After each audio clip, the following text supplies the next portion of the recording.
Assalamualaikum warahmatullahi wabarakatuh. Selamat siang. Nah, pertemuan kita kali ini tuh membahas tentang lembaga keuangan. Nah, apa itu konsep dan pengertian daripada lembaga keuangan? Nah, lembaga itu merupakan kegiatan utama dalam mengumpulkan dan menyalurkan dana dari pihak yang memiliki kelebihan dana atau unit surplus kepada pihak yang membutuhkan dana atau unit defisit. Nah, unit surplus itu adalah pihak-pihak yang memiliki dana untuk jangka waktu pendek maupun jangka panjang dengan menggunakan uang. Nah, itu biasanya rumah tangga, perusahaan, pemerintah, dan luar negeri. Lalu kalau unit defisit itu adalah pihak yang membutuhkan dana untuk kegiatan konsumsi dan kegiatan-kegiatan lainnya yang diharapkan dapat memberikan manfaat sekarang ataupun masa akan datang. Nah, karakteristik lembaga keuangan itu adalah sangat mengandalkan kepercayaan, lalu dominannya aktiva dan pasifa finansial, persaingan non harga, lalu beroperasi dalam pasar berstruktur persaingan tidak sempurna, membutuhkan sumber daya berkualitas tinggi. Nah, manfaat daripada lembaga keuangan itu sendiri apa? Untuk mengatasi masalah double coincidence of one, lalu menurunkan biaya informasi dan transaksi, lalu ada bagi para pemilik dana, adanya lembaga keuangan yang dapat membantu mengatasi masalah likuiditas, keamanan, kenyamanan, dan meningkatkan berbagai pilihan bentuk penyimpanan dana dan sistem balas jasa, lalu memungkinkan para pihak membutuhkan dana untuk memperoleh dana dengan jumlah yang dibutuhkan serta berbagai pilihan jangka waktu pelunasan dan sistem pembayaran. Lalu karena lembaga keuangan itu sendiri beroperasi berdasarkan motivasi untuk memperoleh laba. Nah, klasifikasi lembaga keuangan itu ada depository dan non-depository. Kalau depository itu adalah lembaga keuangan yang diperbolehkan mengumpulkan dana dari masyarakat dalam bentuk deposito. Nah, biasanya itu lembaga keuangan melalui bank, lalu lembaga keuangan bank. Nah, lembaga keuangan depository itu adalah bank yang merupakan badan usaha untuk menghimpun dana dari masyarakat dalam bentuk simpanan dan menyalurkannya kepada masyarakat dalam rangka meningkatkan taraf hidup rakyat banyak. Lalu lembaga keuangan depository itu kalau dari fungsi banknya ada bank umum, BPR, dan bank sentral. Kalau secara kepemilikan adalah bank nasional, bank asing, dan bank campuran. Lalu kalau status bank itu ada bank devisa dan bank non devisa. Nah, bank umum itu mencakup daripada kegiatan untuk menghimpun dana dari masyarakat, baik berupa tabungan, deposito berjangka, dan giro.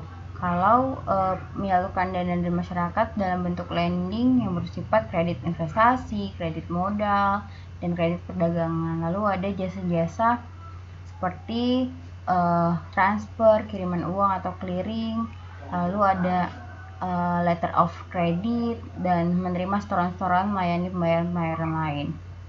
Lalu dalam segi kegiatan pasar modal itu adanya underwriter atau penjamin, ada wali amanat, lalu ada pedagang sekuritas. Nah, kalau dari segi BPR, biasanya BPR ini tidak diizinkan untuk melakukan transaksi clearing karena BPR itu tidak dapat menciptakan uang giral sehingga tidak dikelompokkan sebagai bank pencipta uang giral yang menghimpun dana dari masyarakat atau funding yang berupa daripada giro, tabungan, dan deposito berjangka. Nah, ini ruang lingkup usaha BPR itu berupa penghimpun dana, penyalur dana, dan larangan-larangan bagi BPR. Lalu ada bank sentral, di mana fungsi bank sentral ini adalah bank pemerintah yang mempunyai fungsi utama mengatur jumlah uang beredar yang berhubungan dengan agen fiskal pemerintah, banknya bank, lalu ada penentu kebijakan moneter, pengawasan, evaluasi, pembinaan perbankan, lalu ada penanganan transaksi giro, dan riset-riset ekonomi. Lalu kalau dari lembaga keuangan depository, itu adalah lembaga keuangan yang tidak diperbolehkan mengumpulkan dana dalam bentuk deposito dari masyarakat. Nah, ini biasanya lembaga keuangan yang depository itu berupa lembaga keuangan non-bank atau LKNB. Nah, lalu ada lembaga keuangan non-depository. Itu adalah lembaga kontraktual, lembaga investasi, dan pembiayaan. Lalu kalau lembaga kontraktual itu adalah lembaga keuangan yang bersifat kontraktual. Itu berupa perusahaan asuransi dan dana pensiun.